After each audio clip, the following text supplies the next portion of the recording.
We're quite niche. So why are we Lex? During my almost just couple of decades practice as an accountant and financial advisor for doctors, we've developed an extremely intimate and inside knowledge of the operation. So when and during obviously a course of dealing with a client, often would come across natural issues of contracts that the clients needed some sort of legal advice to interpret issues like that, and that just would fall very intertwined with what we did. So when the idea of Lex came about, it wasn't just going to be any law firm. It was gonna needed an engine uh, that very much understood the the workings of being in a profession of medicine, which effectively is a profession where as practitioners you're able to make quite a bit of money, but very much dependent significantly on your existence, just like us as lawyers. But at the same time, we needed to have developed that really inside understanding as to what are the crossover areas between tax, legal, finance, issues of accounting, issues of advice. So, therefore, Lex is born out of a couple of decades of insight knowledge about the operation of how doctors work, think, behave, as well as needing the backbone of a legal engine such as Acrolex. So Acrolex and Alexia came together, um, and Lex is born, and it's born for that very purpose of providing, especially at the same time, generalist legal advice to doctors, which during my during my time, I've had the privilege of working and collaborating with a lot of law firms, but I needed something to be really crafted uh, to exactly what the doctors needed. Um, we cut out the fluff whenever it was needed to cut out the fluff. We added a bit more substance to where it needed to be added. And I guess sometimes I found it quite inefficient for my doctors to be able to instruct their general law firm about a matter because they didn't understand it. It needed to have an insight, and then I could not make another practitioner to really understand the situation of a taxation. So I went about and I said, no, there must be something that can be curated quite specialized in this. So that's how Lex was born. And it's Lex is about a year old. And Lex is essentially born out of a collaboration of Alexia and Acrolex, led by Andy Naidu, and we're just getting started in terms of what we're going to do for our doctors, more specifically in a lot of areas, such as commerce, such as issues of family, estate, asset protection, all the way to litigation. Another point, Anuki, what's going to be unique about Lex is we've recognized element of independence and autonomy of users of very basic instruments. When I call them basic from a legal point of view, um, I categorically mean that they are first line of defense. And we've realized we are going to make a lot of those things available, ready to access for doctors. But at the same time, those instruments are in a very specific way based on uh, years and years of working with medical practices, intricacies of a medical practice operation, risks, rewards, often predicting when things go wrong. So therefore, when our doctors interact with Lex, they have some of those instruments readily available. If you need an employment contract, we almost know when and what will go wrong in your practice. We will guide you from a lot of holistic taxation and accounting point of view. And then when you need to populate an employment agreement, there it is. Jump on Lex and populate it. And you're probably going to get something a bit more robust and a bit more craftier than what you would get on other platforms.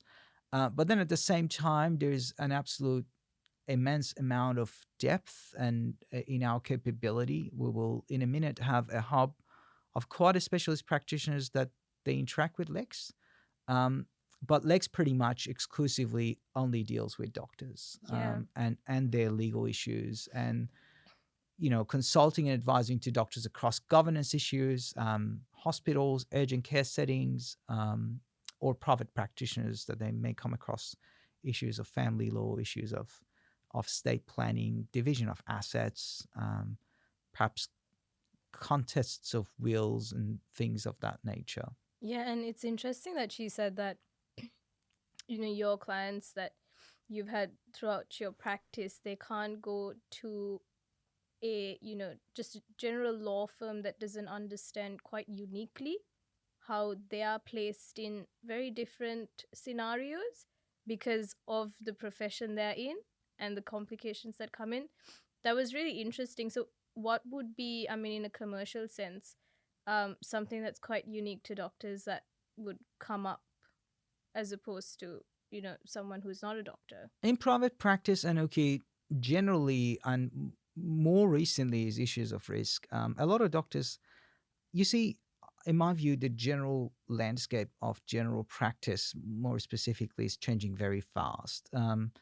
I kind of believe and advocate that probably in a very very near future, um, general practitioners won't be able to make as much money, so they kind of redefining their skills.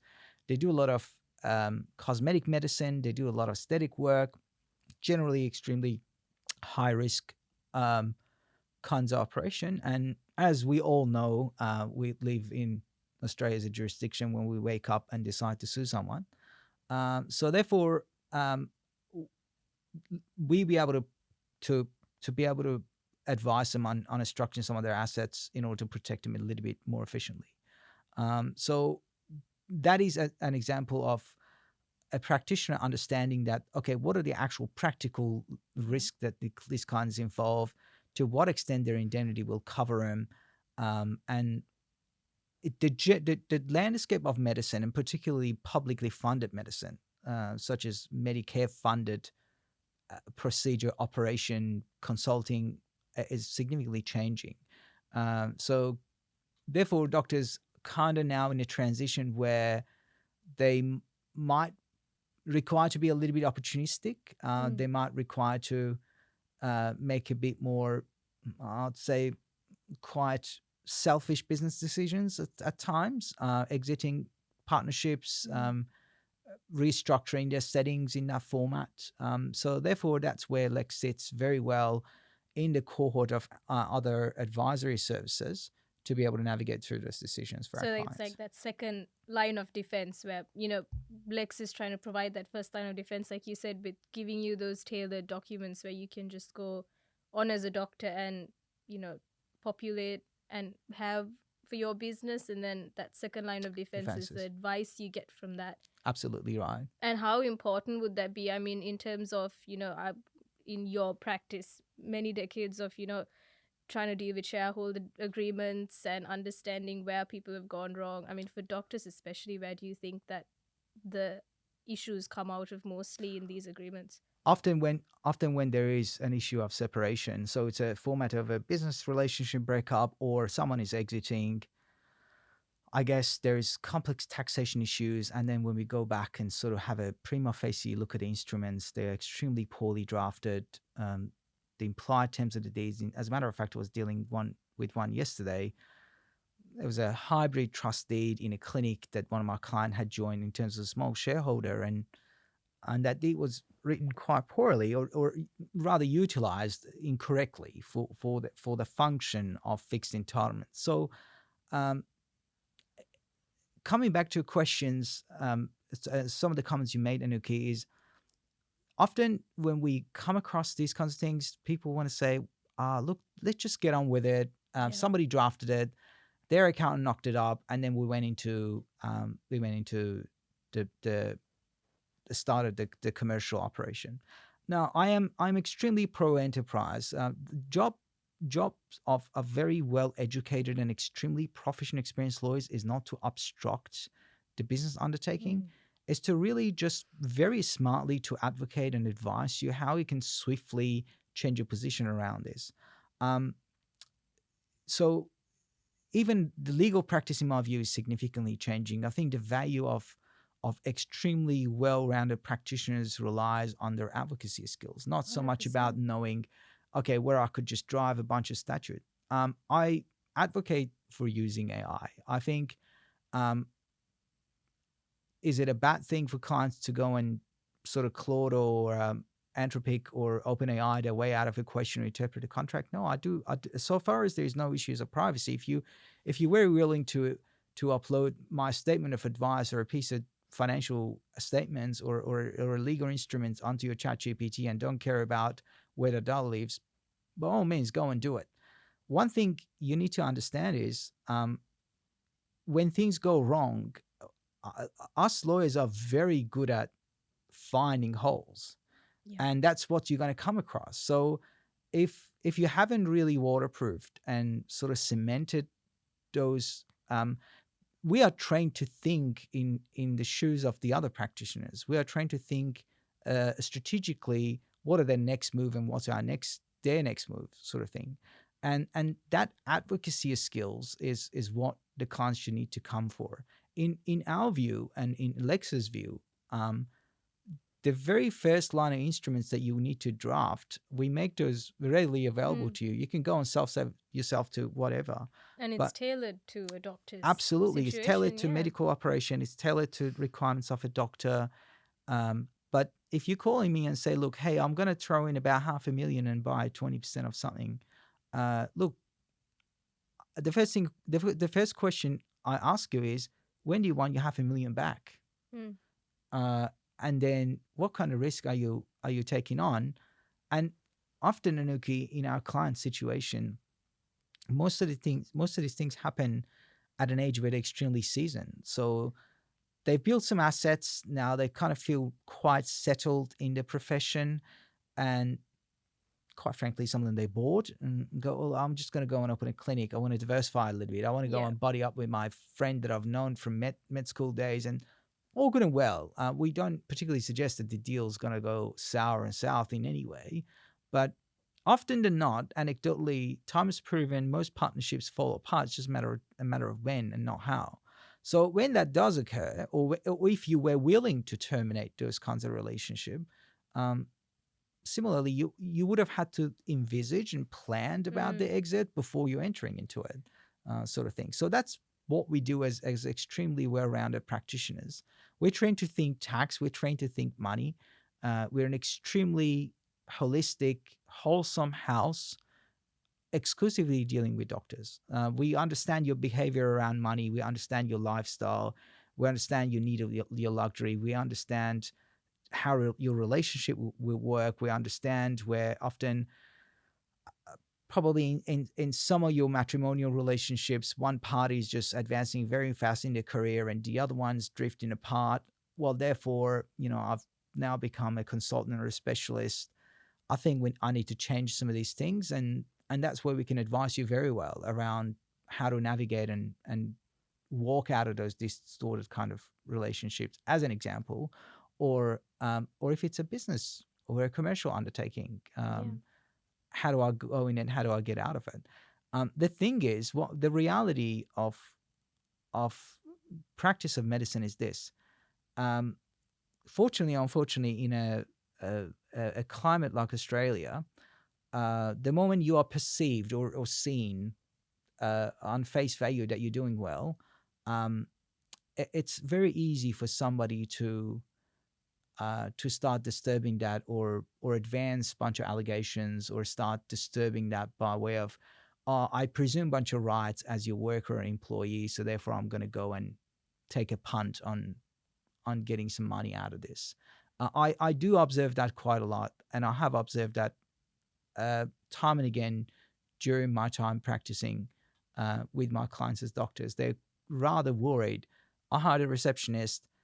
How do I tell them they're not underperforming or they're not performing? How do I tell them they just don't make the cut?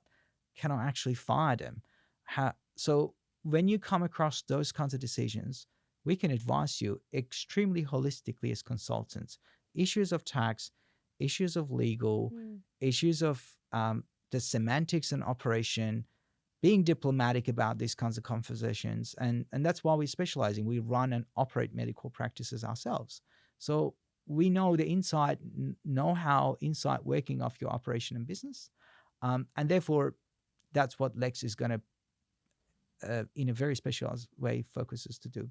Yeah, and if I might steal the chessboard example, where, you know, the closer you get to checkmate, the more vulnerable you get. So we're here to really scale, help you scale with sense, help you, make those decisions where you're least vulnerable. Yeah, And I think that's where Lex's niche operation to service you as doctors is to, guard you from that vulnerability. absolutely. Yeah. Yeah. So Lex isn't just about call us when things go wrong, Mm. but do.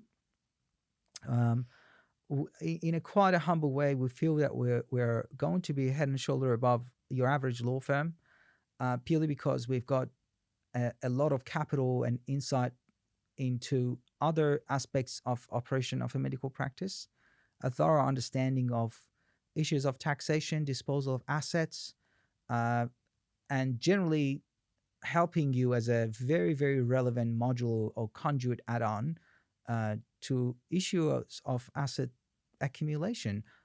I've said this probably in some of my episodes before. I think in a minute AI will change medicine. In a minute AI will change a lot of things that we do.